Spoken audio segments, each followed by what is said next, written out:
माता च पार्वती देवी पिता देवो महेश्वरः बान्धवा शिवभक्ताश्च स्वदेशो భువనత్రయం. దేవాలయాలు హిందూ ధార్మిక అస్తిత్వ ఆస్తిక మూల కేంద్రాలు. గుడికి రక్షణగా ఉండటం మన కర్తవ్యం. మనం ఐక్యంగా ఉండటమే గుడికి రక్షణ. ఆనాడు విదేశీయులందరూ హిందూ ధర్మాన్ని నాశనం చేయడానికి దేవాలయాలను లక్ష్యంగా తీసుకున్నారు. వేలాది దేవాలయాలను కూలగొట్టారు. మఠాలను, మందిరాలను, ఆశ్రమాలను, విద్యా కేంద్రాలను ధ్వంసం చేశారు. అయితే ఈనాటి విధర్మీయులు కూడా హిందుత్వంపై, హిందూ ధర్మంపై కక్షగట్టి తెలుగు రాష్ట్రాలలో మరియు అనేక చోట్ల, అనేక ప్రాంతాలలో దేవాలయాలపై దాడులు మొదలుపెట్టారు. దాడులు చేస్తూనే ఉన్నారు.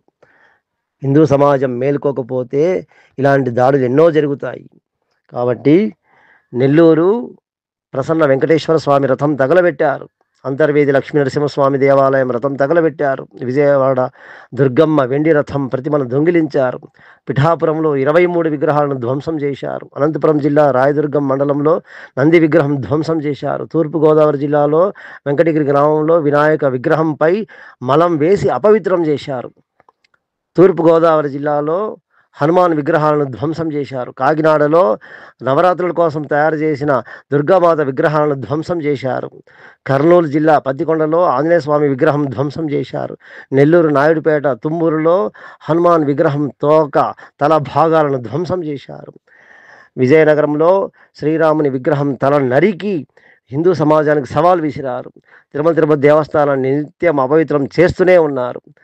కాబట్టి ఈ యొక్క సందర్భంలో శంషాబాదులో నవగ్రహాలను ధ్వంసం చేశారు. ఆంజనేయ విగ్రహాన్ని ధ్వంసం చేశారు. సికింద్రాబాదులో ముత్యాలమ్మ గుడిని ధ్వంసం చేశారు. ముత్యాలమ్మ విగ్రహాన్ని ధ్వంసం చేశారు. ఇలా తెలుగు రాష్ట్రాల్లో అనేక ఘోరాతి ఘోరాలు దేవాలయాలపై దాడులు భయంకరంగా జరుగుతున్నాయి. ఇలా తెలుగు రాష్ట్రాలలో దేవాలయాలపై దాడులు జరుగుతూనే ఉంటాయి. ఎందుకంటే హిందూ సమాజం మేల్కొనంత వరకు ఇలా జరుగుతూనే ఉంటాయి.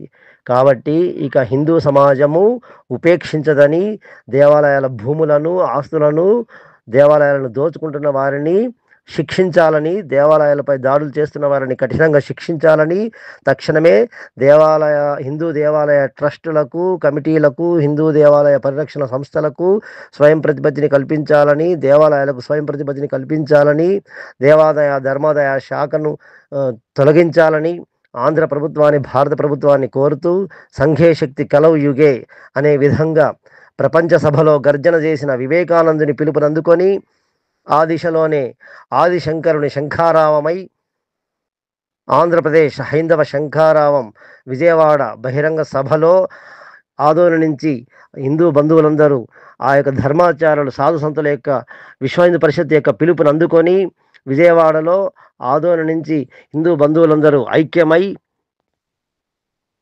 4వ తేదీ మధ్యాహ్నం మున్సిపల్ గ్రౌండ్లో 3 గంటలకు తప్పనిసరిగా అందరూ కలిసి విజయవాడ సభకు బయలుదేరడానికి సిద్ధంగా ఉండాలని విశ్వ హిందూ పరిషత్ ఆదోని పిలుపునిస్తున్నది.